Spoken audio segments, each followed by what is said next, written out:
Red Devils, and welcome back to our podcast, Ladies in Red. I am Phoebe here with Kristen and Sydney, and we are really excited about this episode.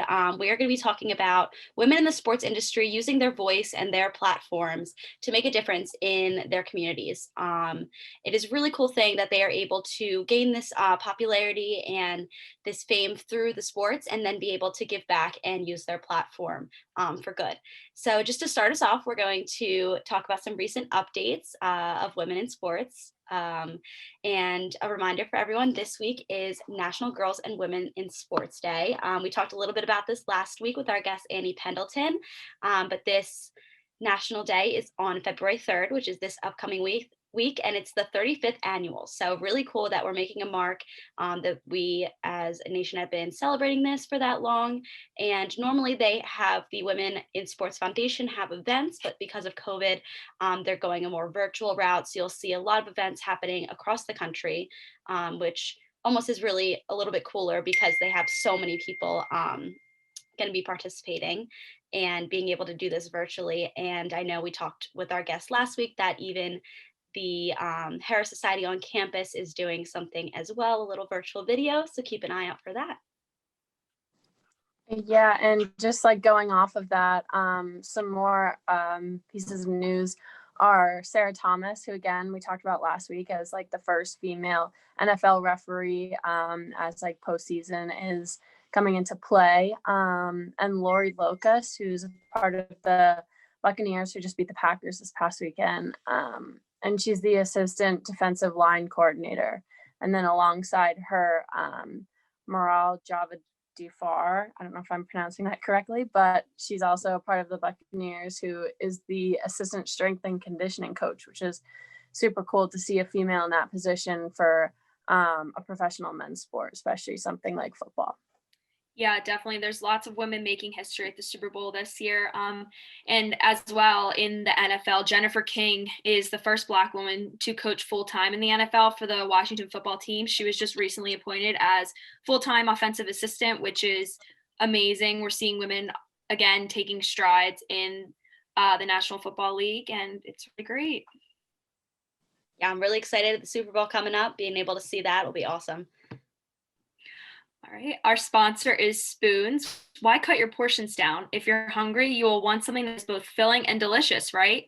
Well, Spoons Cafe believes in cutting the chemicals, not the portions.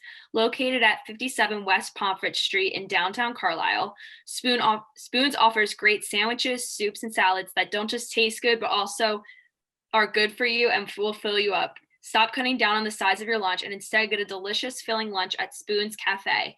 Open 6 days a week, Monday through Fridays from 10 a.m. to 4 p.m. and Saturdays from 11 a.m. to 3 p.m. Spoons is the perfect spot to enjoy a great tasting lunch today. All right, and now we're going to kind of talk about some specific foundations and some specific women in sports that are using their voice to really do good for their communities and give back. So our first one that we're going to talk about is the Ertz Family Foundation. And this is founded by the power couple, Julie and Zach Ertz. Julie's a defender on the USA Women's National Soccer team. And her husband, Zach Ertz, is a player for the NFL. So really cool to see both of these two that are very high up in sports creating this foundation to give back. Yeah, and also like they're using their platform to launch this foundation, which I believe was founded 2018, to use their success as athletes to help better the world. And I think one of their overall goals is to use gratitude to give back to their local communities. Yeah, they've been raising a lot of money to give back to less fortunate communities and provide meals for those in need. And actually, at the end of 2020, they launched Holiday Touchdowns for Meals, which was a holiday-themed campaign that fed hungry families in Philadelphia. And it linked meal donations with on-field performance for the Philadelphia Eagles, which is awesome, and ended up providing 600,000 meals by the end of 2020. Yeah, I remember seeing this on the news. I from South Jersey, I'm sure Sid, you from being from PA, you saw this. Just being in the Philadelphia area, we were able to see this make an impact on the local news and various things. I remember it was all over during the holidays. So it was cool to see some good happening in the world, especially for these well-accomplished athletes to be taking the time and taking their platforms to raise money for the less fortunate and to give back to their community. Because Zach Ertz plays for the Philadelphia Eagles, as we mentioned. So it's really cool for him to be able to give back, and Julie as well, using her platform to gain uh, that press and be able to use that to raise money for the less fortunate. So it's really cool that we see her always promoting it on social media. We know how big social media is now, and I know I follow her on Instagram. I'm sure everyone, women in sport, she's just someone to look up to. So it's really cool that she uses that platform. I'm sure she reaches plenty of other girls and women in sports who want to be like her. So it's definitely a good use of social media. Yeah, definitely, for sure. And it's nice to see athletes like not just riding off of their successes, but giving back to the communities in which like they grew up in, and which allowed them the opportunities that they have now, because without like their community, they probably wouldn't be where they are at now. So yeah, I think that's just like important for them to give back to like what helped create their love for their sport.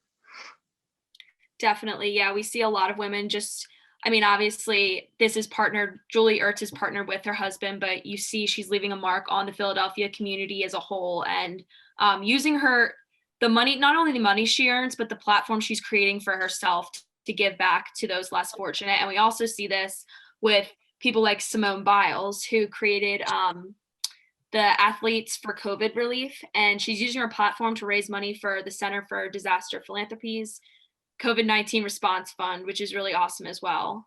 Yeah. Yeah. And Oh, go ahead. we all know the name Simone Biles. She's a very highly decorated athlete, one of the top female athletes. And it's really cool, again, to see her using her platform. And it's very empowering to see women not having to really prove themselves in a way. They can just go out and do these things. I just think it's really cool. I saw an interview with her the other day, and she was on the news, and she was just so confident and so empowering. It really was inspiring, and she was just proving that you can honestly do anything you put your mind to. Yeah, definitely. And again, just like going back to the whole age thing, like she's super young and she's very motivated to raise awareness with females in the sports industry, no matter like what level that is. And then again, like with the COVID relief fund, she's just like giving back, even though it doesn't necessarily pertain to like gymnastics, whatever exactly, but like it's giving back for like the athletes, or with in partnership with the athletes, in order to raise money for those who might not be able to afford like the healthcare things like that. So yeah. Yeah, I saw, and alone, her Slime leotard raised $501 and had a target goal of $25,000, which was crazy. And every $25 donated to her COVID relief fund, the individual was given one entry to any auction item, which is really awesome. Just using her platform as a accredited gymnast to give back to communities. Yeah, it's a direct correlation. She's using her successes, for example, that signed leotard, that it is always really cool. It's like a signed baseball card or something like that.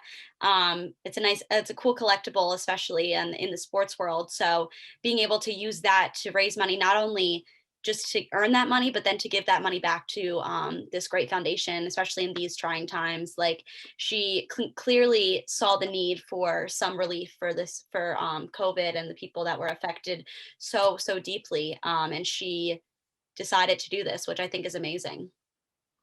I also think it's interesting how it like the Athletes for COVID Relief Fund, that it not only supports like those suffering from the virus or those working on the front line, but also the small businesses and restaurants and schools, stuff like that, that had to be shut down and are still like occasionally being shut down, or like the occupancy limit, stuff like that, during the pandemic, that have influenced their business and financial standing. I think it's like unique for the Athletes COVID for Relief Fund to help support that as well.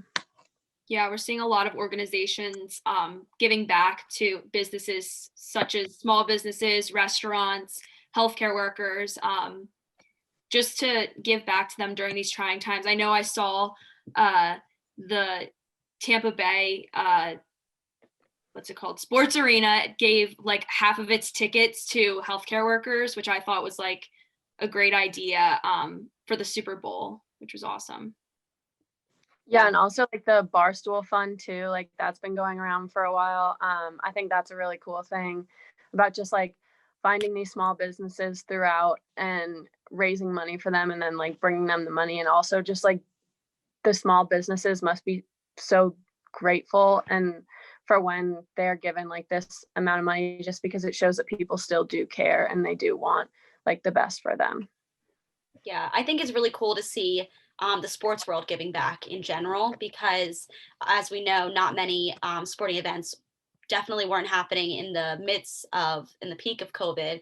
And even now, very limited amounts are happening and limited fans and stuff. So clearly, they're not getting the revenue they're used to, but they still are using their platforms and their anything they have. And these athletes, even though they may not be getting the normal income or whatever, they are still giving back because they know that they have the ability to do that. And there are people that are a lot more struggling than they maybe are. So I think that's really cool as well. And even in the pandemic, a lot of sports have kind of come to a halt or have been modified and stuff. But there's this really cool thing that Judy Murray, who is a tennis coach, is campaigning for. And it's for more girls to get involved with tennis. And it's really cool. It's for girls like 5 to 8. It's called Miss Hits. And I think this is really cool because due to COVID, it did take a step back for a little bit because of social distancing and stuff, as many things did in our world. But Murray created an online access for free to help parents build the tennis skills and keep their children active, which is definitely a step that she definitely didn't have to do. She could have just put it on halt, but she was really passionate about these girls being able to start and learn tennis at this young age and at such a crucial time. And so she created this online access for free, which I think was most likely very beneficial for these girls to have something to do during lockdown.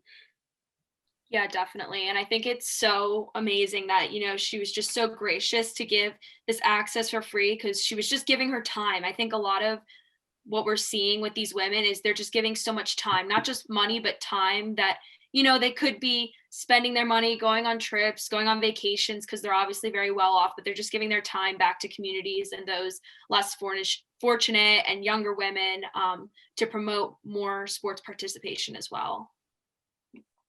Yeah, and I think it's important to foster that at like a young age too, just because it does help create motivation in young children. I feel like once they start something and they really enjoy it at a young age, I feel as though like they're going to want to stick with it and see how far they can go with it. And then again, like look up to their role models and want to be like them. So. Yeah, and it's all about having the opportunity. I know my parents, when I was young, they enrolled me in every sort of recreational sport they could, and a lot of the ones in town are free or low cost, whatever. But at a young age, if you get your kid to do a bunch of different activities, like Kristen said, once they find something they like, then they're going to run with that, and maybe they'll end up going off to college for it or becoming professional in it or whatever it is. But it's the ability to give them those options. You're not just saying you're going to play soccer, we're going to play soccer our whole lives, but this gave people that maybe normally wouldn't have the opportunity to play tennis to have exposure to it. And maybe one of these young girls is going to become some great tennis star or just go off to college or something like that. So the online aspect of it is definitely really beneficial. It might have even been more beneficial than she thought, because not only was she reaching the people that had already been a part of it, but this free online class, when it's online, it can be taken anywhere. So it definitely adds exposure to the sport in general for young girls all over, which I think is definitely really cool as well. Yeah, I think this is setting a really good example to women. Not like just the importance of giving back and like knowing where you came from. Like if you are one of these little girls who is watching a free online tennis like skills course, or you're one of the kids who's getting a meal from the Ertz Family Foundation, it's going to carry with you for the rest of your life. And I think women, especially seeing a woman running this, they will take that and give back to their own communities later on in life when they do achieve success.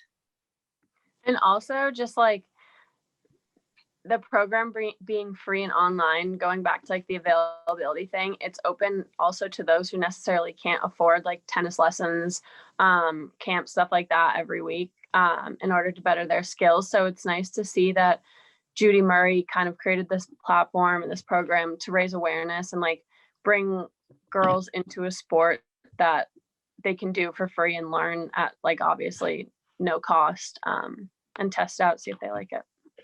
Exactly. Yeah. And I agree with what both of you said, but to speak on what Sid was talking about having a woman at the head of these programs, that sticks with you, and just remembering what an impact it had on your life. It just creates a really, really cool image for women in sports, women in athletics. And it's a thing we're seeing every day now. So just another example would be Kalia Ohai. I hope I said that right. But similar to Ertz, this Chicago Red Stars, which is a women's professional soccer club team, this player alongside her husband, who is also in the NFL, his name is Star JJ Watt, they have donated $350,000 to the Houston Food Bank. So I think this is just another example of a power couple as well, but them being able to use their successes in order to give back to the community. Yeah, and like that organization, like that amount of money that they have donated, will provide over 1 million meals for those who are struggling to find food and afford it in the Houston area, during the COVID pandemic, which again, it can be super hard to financially like afford certain things and stuff like that. So it's nice that this donation of $350,000 affects that many lives. Yeah, I know there's just been so much disaster caused by the COVID pandemic, but I think one big thing is you see a lot of these women coming out and using their platforms during this time, to give back to communities and provide meals for those who are really, really struggling. And I think one major thing with the pandemic is just realizing like sometimes how good you have it. Like I'm sure these women are like, I have it so good and there's so much more I can do for communities to give back. And especially during a time like this, it's just really important to recognize that and carry that for generations to come. Yeah, for sure. It's just so, yeah, like you just said, just to sum it up, like it's so exciting. And we definitely discussed more popular and well-known, well-liked female athletes who are constantly giving back, especially during pandemic. But there's also so many levels of this. It could be happening locally. It could be happening by town, by state, whatever it may be. So not only are these athletes all finding a way to support their communities during this time, but they are really trying to promote female athletes and women in sports as well, because like we touched on, seeing a woman in power and be able to run these foundations and encourage goodness, for lack of better terms, is really empowering and really something that's really cool to look up to. So very inspiring. That's the word I'm looking for, to see them working on and off the field. Yeah, definitely. And hopefully like this new wave of female and even male athletes, as we've seen, as we talked about today, will jump on the bandwagon as well and just kind of give back using their platform, to those in need and attract even more female athletes, from a young age to get involved with the sport. Yeah, I think the prevalence of all these platforms, one is obviously giving back to communities, but two, it's just expanding like the idea of the importance of female athletes in sports. And like Simone Biles just giving back during a time of struggle is really inspiring for little girls to look up to and want to be like one day. Exactly. It's definitely some really, really inspiring stuff. But just to wrap it up, just to remind everyone that this week is National Girls and Women's Sports Day. So we're really excited to celebrate that. We get that day, even though every day we are recognizing that. That day is special, that a bunch of organizations nationwide come together and honor that. So thank you guys for tuning in, and we hope to talk to you next week. We'll be having another guest come on. So we are really excited about that.